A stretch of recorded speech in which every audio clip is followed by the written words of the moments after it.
This is an indie podcaster production. बेटे की मौत को 2 साल होते होते मेरी शादी के प्रस्ताव आने लगे थे, जिससे उनको परेशानी होने लगी थी। वे कहती, मेरे बेटे को गए 2 साल भी नहीं हुए, घर में खुशियां मनाई जाएंगी। आप सुन रहे हैं कहानी जानी अनजानी पीयूष अग्रवाल के साथ। चलिए आज की कहानी का सफर शुरू करते हैं।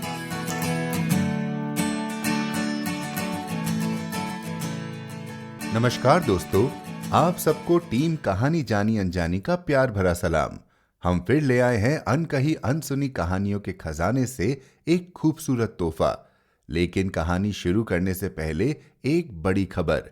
हमारे 100th एपिसोड स्पेशल कहानी बटन बटन, जो कि एक ऑडियो ड्रामा के रूप में पेश की गई थी, को स्पॉटिफाई ने 2022 की सर्वश्रेष्ठ 5 कहानियों में चुना है।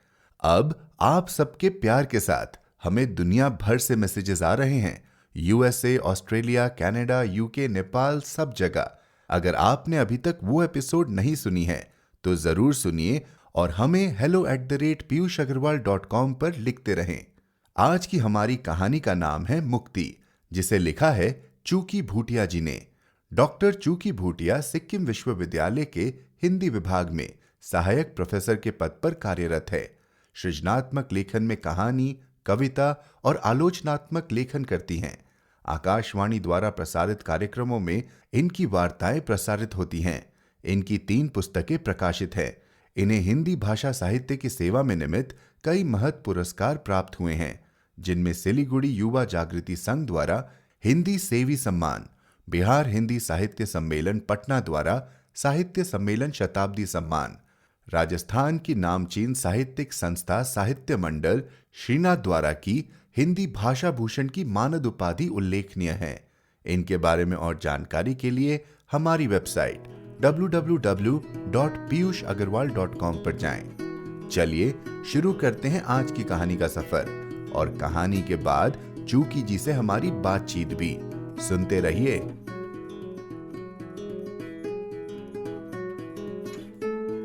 मुक्ति, चूकी भूटिया। आज सूचना आई, बुआ नहीं रही। सुनकर मन को एक तरह की शांति मिली। जीवन की तमाम परेशानियों से उन्हें मुक्ति जो मिल गई थी।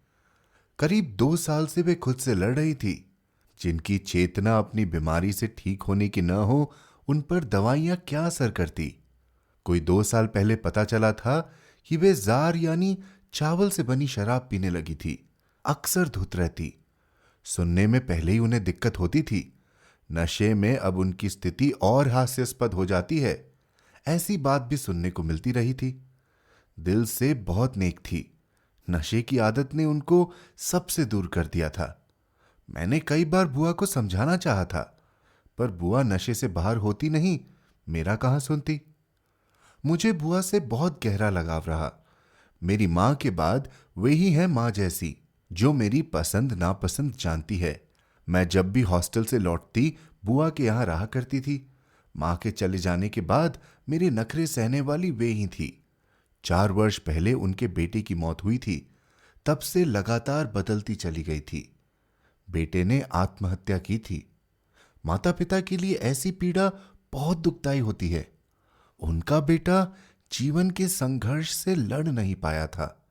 अपने पीछे परिवार के कईयों को सकते किसी अवस्था में छोड़ गया था। इस हालत से निकलने के लिए पूरे परिवार ने बुआ का साथ दिया था। उस घटना ने सब पर अपना प्रभाव जमाया था। 2 साल में बुआ भी सामान्य हो चली थी। हाँ, उन्होंने पीना तो इसी समय शुरू किया था। बुआ के अब भी 2 बच्चे थे और दोनों उन्हें प्रिय थे। बेटे की मौत के बाद बुआ ने बाहर की दुनिया से अपने को काट लिया था। कहीं आने जाने से बचने लगी थी। बेटे की मौत को 2 साल होते होते मेरी शादी के प्रस्ताव आने लगे थे, जिससे उनको परेशानी होने लगी थी। वे कहती, मेरे बेटे को गए 2 साल भी नहीं हुए, घर में खुशियां मनाई जाएंगी।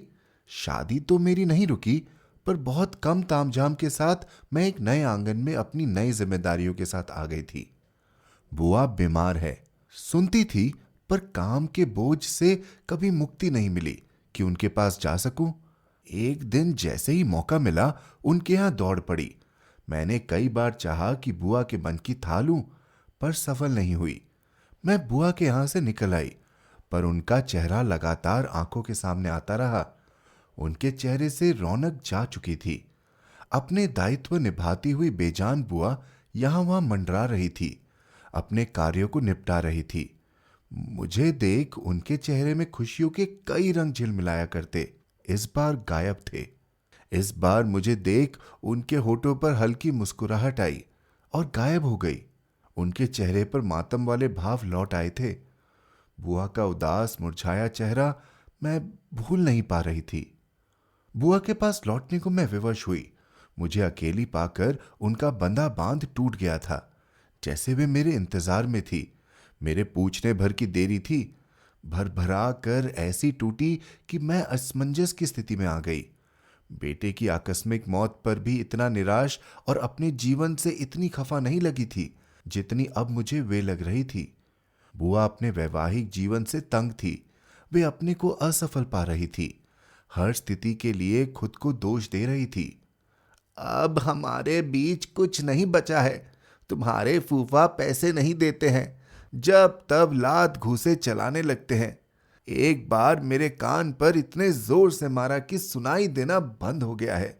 वैद्य जी के पास गई थी एक दिन, बोले इसका कोई इलाज नहीं, किसी और के घर जाते हैं।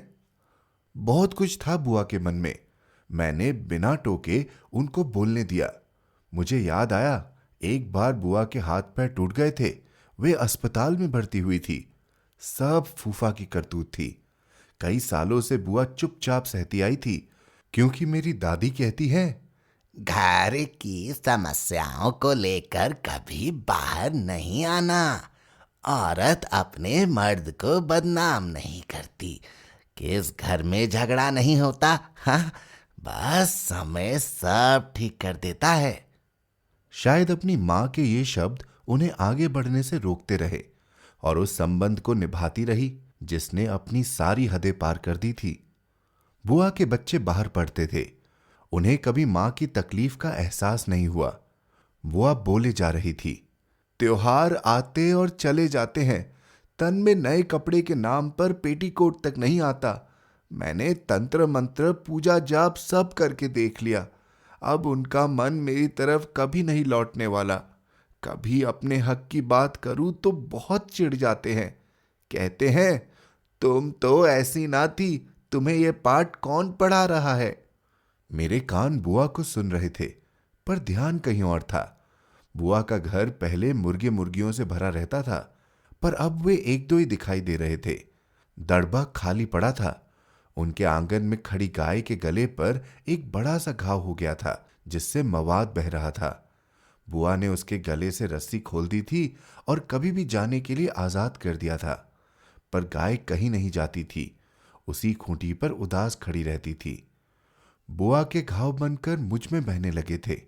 वे कहकर रो रही थी और मैं उन्हें सुनकर, मेरे लिए जार लेते हैं, मैं होश में न रहूं इसका ख्याल अवश्य रखते हैं, घर की जिम्मेदारी से बिल्कुल अलग हो चुके हैं। मैं अपनी मां समान बुआ का दर्द नहीं सुन पा रही थी। उनका हाथ अपने हाथ में लेते हुए कहा, मैं हूं आपके साथ, आप दोनों अलग हो जाइए, छोड़ दीजिए उन्हें। बुआ पर मेरी बात का कोई असर नहीं हुआ। वे अपनी बात कहे जा रही थी, अलग होने के मुद्दे पर कान ही नहीं दे रही थी। बहुत समझाने पर भी जब बुआ नहीं मानी, मुझे गुस्सा आ गया। मैंने झिड़क कर कहा, जब आपको दुख में दुखी रहना अच्छा लगता है तो मुझे अपना दुखड़ा सुनाकर दुखी क्यों कर रही हो। यह कहते हुए मैं झटके से खड़ी हुई और निकल आई। मुझे पूरा अंदेशा था कि कुछ महीने में वे पूरी तरह पागल हो जाएंगी, क्योंकि जैसी बहकी बहकी बातें कर रही थी उसमें से कई मेरी समझ से बाहर थी। कोई अपने जीवन को दांव पर रखकर इतना टूटकर किसी को कैसे प्यार कर सकता है। मैं रास्ते भर यही सोचती रही। जीवन के आधे से ज्यादा समय उनका निकल चुका है, बस कुछ और दिन सही से बीत जाते तो कितना अच्छा होता। अब बुआ को आंसुओं के सिवा कुछ मिलने से रहा, पर फूफा से अलग होने की बात पर कतई तैयार नहीं हो रही थी। कई स्त्रियों के लिए पति का घर सुरक्षा कवच होता है। वे उस कवच के बाहर अपने को निकालने से घबराती हैं। शायद परिवार और समाज की मर्यादा उनके लिए बेड़ी बन जाती है। सोच का सिलसिला चलता रहा और जीवन के कुछ पहलू आंखों के सामने उघड़ते चले गए। बच्चे होने के बाद मेरे जीवन में भी कुछ ऐसा ही हुआ था। हमारे मध्य चुप्पियां घर कर गई थी। कई राजों से मैंने पर्दा उठाना चाहा, वे चुप रहे। वे चुप्पियां आज भी मुझे कुरेदती हैं और मन इस रिश्ते के प्रति खट्टास से भर जाता है। पर मेरे बच्चे, उनका भविष्य और घर परिवार का मान सम्मान, समाज सब मेरे सामने इस तरह डोलते हैं कि मैं उस दुनिया को संवारने की एक चेष्टा और कर बैठती हूं। रोज रात थका हारा पति जब लौटते हैं, एक बार यह ख्याल अवश्य आता है कि न जाने किसकी बाहों में सुकून खोज कर आए होंगे। पर अपने कर्तव्य से मैं कभी नहीं भागी। उसी तरह उनकी सेवा करती रही जैसे हमारे बीच कुछ हुआ ही न हो। मेरे अनुत्तरित प्रश्न मेरे सीने में दफन है। दुनिया का दबाव कितना भी क्यों ना हो, पर अपने मानस से उन प्रश्नों के उत्तर खोजने को मन छटपटाता रहता है। मेरे पास मेरी नौकरी है। मैं दूसरी बुआ नहीं बनी। इसी ने मुझे ताकत दी है और बंद दीवारों की घुटन में कैद होने से मुझे बचाती रही है। अच्छा हुआ बुआ की मौत हो गई, उन्हें शांत कर गई, हमेशा के लिए। जीना कितना मुश्किल होता है जब कोई अपना दगाबाज निकल आता है, मैं सब जानती हूं। नमकीन पानी ने मेरे होठों पर अपने होने का एहसास कराया। तब होश आया मेरा साथी फिर मेरे संग बह चला। वही साथी जो अकेलेपन में मेरे साथ रहता है। कमजोर होने का थप्पा नहीं लगाना चाहती, इसलिए दुनिया के सामने उसे आने की इजाजत मैंने कभी नहीं दी है। मां, कहां हो? जाना नहीं है? अचानक मुझे आवाज देता हुआ बेटा कमरे में चला आया। मैं वर्तमान में आई, अपने साथी को परे ढकेल दिया और जाने को उठ बैठी। 11 बज रहे थे। बुआ की मौत की खबर सुनकर मैं कहां से कहां पहुंच गई थी, समय का अंदाजा ही नहीं हुआ। कमरे से निकलते ख्याल आया, मुझे एक दिया जला लेना चाहिए। मंदिर गृह गई, मैंने बुआ के नाम 3 दिए जलाए। आंखें बंद हाथ जोड़कर प्रार्थना की। बंद आंखों से हंसती मुस्कुराती स्वस्थ बुआ का चेहरा दिखा। वही मेरी मां समान वाली बुआ जिनकी आंखों में मेरे लिए बेइंतहा मोहब्बत थी। मेरी आंखें फिर बह चली, पर ये सुकून के आंसू थे, उनके मुक्त होने की खुशी के।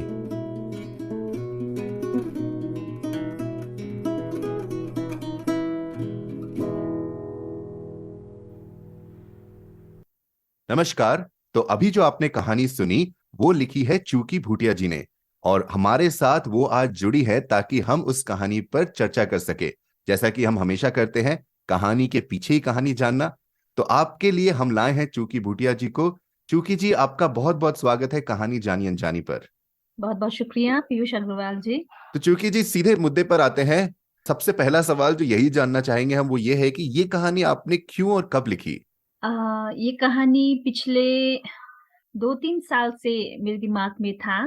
ये बनकर तैयार होने में, ये लॉकडाउन का जो समय है उसने मुझे काफी समय दिया कुछ लिखने के लिए, तो उसी समय में मैंने इसको फाइनल एक शेप देने का काम किया और ये छप भी गई। इस कहानी को लिखने के पीछे मेरा जो एक लक्ष्य था, या एक लिखने के पीछे एक क्या कारण था, अगर इस विषय पर हम चर्चा करेंगे तो एक है कि हमारे आसपास की जो परिस्थितियां हैं, हमारा जो आसपास का जो परिवेश है, वह लगातार आपको कुछ लिखने के लिए प्रेरित करता है। तो हम स्वयं भी, मैं स्वयं एक स्त्री हूँ और अपने आसपास मैंने एक ऐसी स्त्री को देखा जो अपने जीवन में काफी जद्दोजहद कर रही है अपनी अस्मिता के लिए, या अपने परिवार या अपने संबंधों की सुरक्षा के लिए। तो उसने मुझे कुछ ऐसी कहानी लिखने के लिए प्रेरित किया। और बुआ मेरे ही आसपास की ऐसी कई स्त्रियों का प्रतिनिधित्व करती है। अपने आसपास की कई ऐसी स्त्रियों की व्यथा को इस कथा में मैंने पिरोने का काम किया है। कितना सफल हो पाई वो अलग मुद्दा है, लेकिन आपने इसको कहानी अनजानी के साथ जोड़कर मुझे अच्छा लगा कि कहीं न कहीं इसको लोगों ने पढ़ा, सराहा। जी, बहुत ही खूब कहा आपने। और कहानी जानी अनजानी पर तो हम ढूंढते ही रहते हैं कि भाई हमें ऐसी कहानियां मिल जाए जो पढ़ने में बहुत ही सच लगे, जिसमें एक ऐसा भाव हो जो जिससे मतलब कि आप पढ़े और आपको लगे कि ये शायद मैं पहचानता या पहचानती हूँ, इससे मैं गुजर चुका हूँ या कनेक्ट कर सकते हैं। जो मुक्ति कहानी की जो स्ट्रेंथ है वो यही है कि इसमें जो भाव है, इसमें जो आप बात कह रही हैं, हमारे सुनने वाले भी कहीं ना कहीं जरूर उससे कनेक्ट कर पाएंगे। लेखन के पीछे कहीं न कहीं मैं तो ये समझती भी हूँ कि आपके जीवन से कहीं न कहीं उसका कोई हम्म। संबंध तो रहता ही है। कितना वो नज़दीक का संबंध है और कितना वह दूर का है, कितना उस पात्र विशेष से हम्म। आप अपना संबंध स्थापित कर पाते हैं, यह लेखक पर निर्भर करता है। लेकिन मैं इतना ज़रूर जानती हूँ कि इस कहानी के जितने भी मतलब जो पात्र रही हैं, हम्म। वह पात्र मेरे ही आस-पास के हैं। कहानी पढ़ते समय मुझे भी ऐसा ही लगा कि इनमें जो पात्र है वो मेरे आसपास कहीं है। तो जो कहानी की आपकी कहानी का जो मुख्य पात्र है, जो जिनके जिनके नजरों से हम कहानी देख रहे हैं, अंत में वो कहती हैं कि भाई बुआ जी को मुक्ति मिल गई। और जैसा कि हम सब चाहते हैं कि भाई जब कोई पीड़ा में हो, जब कोई तकलीफ में हो और जब वो गुजर जाते हैं, तो ऐसा लगता है कहीं ना कहीं कि अच्छा हुआ, उनकी तकलीफ जो है वो दूर हो गई और अब वो अच्छी जगह पर है। लेकिन मुझे ये भी लगता है कि कहीं ना कहीं हमारे जो मेन कैरेक्टर है, जो पात्र है, उनके मन में फिर भी एक रिग्रेट है, एक एक बात है कि वो बुआ जी के पास ज्यादा समय नहीं बिता पाई, वो मिल नहीं पाई। कहानी में जो मैं पात्र है, हाँ। वह महत्वपूर्ण है और पूरे समग्र कहानी में उसने अपना विस्तार लिया हुआ है। ठीक है कि हाँ, अंतिम जो पंक्तियाँ हैं, वह अंतिम पंक्तियाँ सही मायने में एक पछतावे से जुड़ा हुआ है कि बुआ के जीवन में जो भी सारे संघर्ष रहे, उन संघर्षों में जो कहानीकार है या कहानी का जो मैं है, वह उनके सहयोग नहीं कर पाया। हम्म। है ना? उनके जीवन में जो कुछ भी घट रहा है, उनके जीवन की जो तकलीफ़ें हैं, उन तकलीफ़ों को कम करने में, उन तकलीफ़ों के निराकरण में, समाधान में कहानी में जो मैं है, कोई भूमिका नहीं निर्वाह कर पाने का जो पछतावा है, वह कहीं न कहीं वह गिल्ट के रूप में अंतिम पंक्तियों में नज़र आता है। और यही कारण है कि वह निश्चिंत हो जाती है कि बुआ का जीवन कितना भी संघर्षों से भरा हुआ क्यों ना हो, लेकिन उसे एक दिन मुक्ति मिली थी और वह मुक्ति आज हो गई। बहुत खूब। एक और आखिरी सवाल जो कहानी के लिए जो मेरे मन में उमड़ रहा है, और खासकर ये सवाल जब मैं कहानी पढ़ रहा था तब मुझे बहुत बार सता रही थी। जहां पर हम मेंटल हेल्थ को इतना इंपॉर्टेंस देते हैं, उस सिचुएशन में बुआ एक डिप्रेशन से गुजर रही थी। लेकिन कुछ यूं लगा कि उनकी स्थिति लोगों ने समझी नहीं उतने अच्छे से आसपास। क्या यह कहना ठीक रहेगा? जैसे देखिए आज किसी के पास वक़्त नहीं है। हम्म। हम स्नेह, प्रेम, लगाव बहुतों से रखते हैं, लेकिन फिर भी चाह कर भी अपने संबंधियों के लिए हम समय नहीं निकाल हम्म। पाते हैं। दूसरी बात यह है कि बुआ का जिस रूप में चित्रण इस कहानी में हुआ है और आपने कहा कि वह मानसिक एक तरीके से डिप्रेशन से गुज़र रही है। अगर बुआ को उनके लोग समझ पाते, उनकी बात को ठीक ध्यान से सुनते तो कहीं न कहीं हो सकता है कि बुआ के भीतर दबे हुए कई ऐसी चीज़ें निकल जाती। लेकिन किसी के पास जैसे मैं जो पात्र है उसने कोशिश की लेकिन उसके पास भी समय का अभाव है। बुआ के साथ जितने भी अन्य बुआ से जुड़े हुए लोग हैं, उन्होंने भी बुआ की स्थिति को उस तरीके से गंभीरता से नहीं देखा कि वो मानसिक रूप से हम्म। पीड़ित है तो उनकी पीड़ा का समाधान किसी रूप में हमको करना चाहिए। और दूसरी बात यह है ना कि एक तरीके से हम कहेंगे कि बुआ के साथ में अत्याचार हो रहा है, अनाचार हो रहा है। अत्याचार तो जो शारीरिक रूप से जो प्रताड़ना उनके जीवन में उनको प्राप्त हो रहा है, उस प्रताड़ना का जो दर्द है, वह तो कुछ समय के लिए समाप्त हो जाए। लेकिन जो मानसिक रूप से जो प्रताड़ित किया जा रहा है उनको, उस मानसिक प्रताड़ना से उनकी मुक्ति अ, सहज नहीं हो सकती है। वो किसी को बता भी नहीं सकती है, किसी को दिखा भी नहीं सकती है क्योंकि हम तो हर स्थिति में प्रमाण चाहते हैं। तो ऐसे में बुआ भी अपनी बात को उस तरीके से नहीं प्रस्तुत कर पा रही है, नहीं रख पा रही है और आज की बिल्कुल व्यस्ततम क्षणों से गुज़रते हुए उनके जो अपने लोग हैं, वह भी बुआ के लिए उचित समय नहीं निकाल पा रहे हैं। तो यही कारण है कि हम कहते तो बहुत बड़ी-बड़ी बातें हैं कि हम बहुत प्रेम करते हैं, लेकिन उस प्रेम के लिए कुछ करने का जब समय आता है, तो ऐसे में हम या तो मुकर जाते हैं या फिर अपनी असमर्थता किसी न किसी रूप में जाहिर करते हैं। बहुत ही उम्दा कहा आपने। और यही इस कहानी की एक सच्चाई है जो मुझे लगा कि जब लोग सुन रहे कहानी को तो उनके सामने आनी चाहिए, क्योंकि अक्सर हमारे आसपास जब कोई रहता है और जब वो इस तरीके से किसी तकलीफ से गुजरते हैं तो हम जैसे जैसे समय बीतता है हम उस तकलीफ को नजरअंदाज करने लग जाते हैं। हम उन्हें उनका व्यक्तित्व या उनकी पर्सनालिटी समझने लग जाते हैं और कहते हैं कि भाई ये तो ऐसी ही है, ये तो ऐसी हो गई है, कुछ नहीं कर सकते। उस कारण हम शायद समय पर सही कदम नहीं उठाते। और ऐसा लगा मुझे कहानी पढ़ते हुए कि शायद अगर बुआ की तकलीफों को कोई समझ पाता तो शायद उनकी उम्र थोड़ी और लंबी हो सकती थी। जी। तो ये तो हो गई कहानी की बातें। बहुत बहुत अच्छा लगा कि आपने हमें आपकी कहानी के बारे में इतना कुछ बताया और आपकी सोच, किस सोच के साथ आपने लिखा था ये बताया। अब थोड़ा बात कर लेते हैं आपके बारे में भी। क्यों नहीं हमारे सुनने वालों के लिए बताए कि आप हिंदी लेखन से कब से जुड़ी हैं और किस तरीके से हिंदी भाषा से आपका लगाव शुरू हुआ। मैंने हिंदी में ही अपनी पढ़ाई लगभग पूरी की है। वनस्थली विद्यापीठ राजस्थान से मैंने अपनी पढ़ाई की है और हिंदी में मास्टर तक मैंने वहीं से करने का काम किया। पीएचडी भी मैंने वहीं से की। तो हिंदी भाषा और साहित्य के प्रति हमेशा से मेरी रुचि रही है। दूसरी बात ये कि स्वयं बहुत ज़्यादा संवेदनशील हूँ। बहुत सारी चीज़ें बहुत जल्दी अन्यों को वो चीज़ें नहीं उस तरीके से प्रभावित करती है, लेकिन मेरी भावनाओं को सीधे बहुत जल्दी चीज़ें इमोशनल कर देती है और संवेदना से मुझे मतलब लबालब कर देने का काम करती है। तो मुझे हमेशा से लगा कि साहित्य है और साहित्य में बिखरी हुई जो संवेदना है उसके प्रति एक रुझान का भाव मेरे में लगातार बना रहा और यही कारण है कि इसको मैंने अपने जीवन के लिए एक तरीके से पढ़ाई के लिए ही उसका चयन किया और कहेंगे कि भाग्य से उसी क्षेत्र में मेरी नौकरी भी लग गई। तो हिंदी भाषा और साहित्य के क्षेत्र में ही लगातार काम कर रही हूँ और इसी उसमें भी जैसे मतलब ये कि इतने सारे लोग काम करते हैं, उनके सामने तो हमारा काम कुछ भी नहीं है।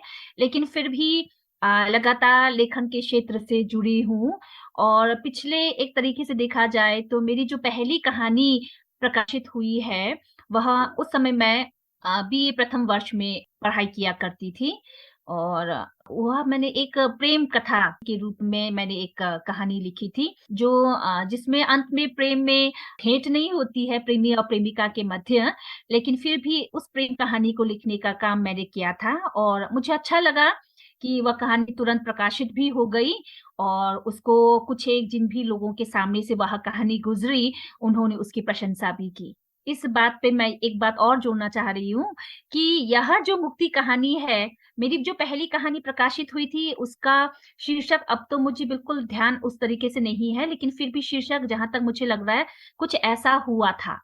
और यह जो मुक्ति कहानी है, वह मेरी दूसरी कहानी है। इसके बीच मेरी ओर से कोई कहानी नहीं लिखी गई।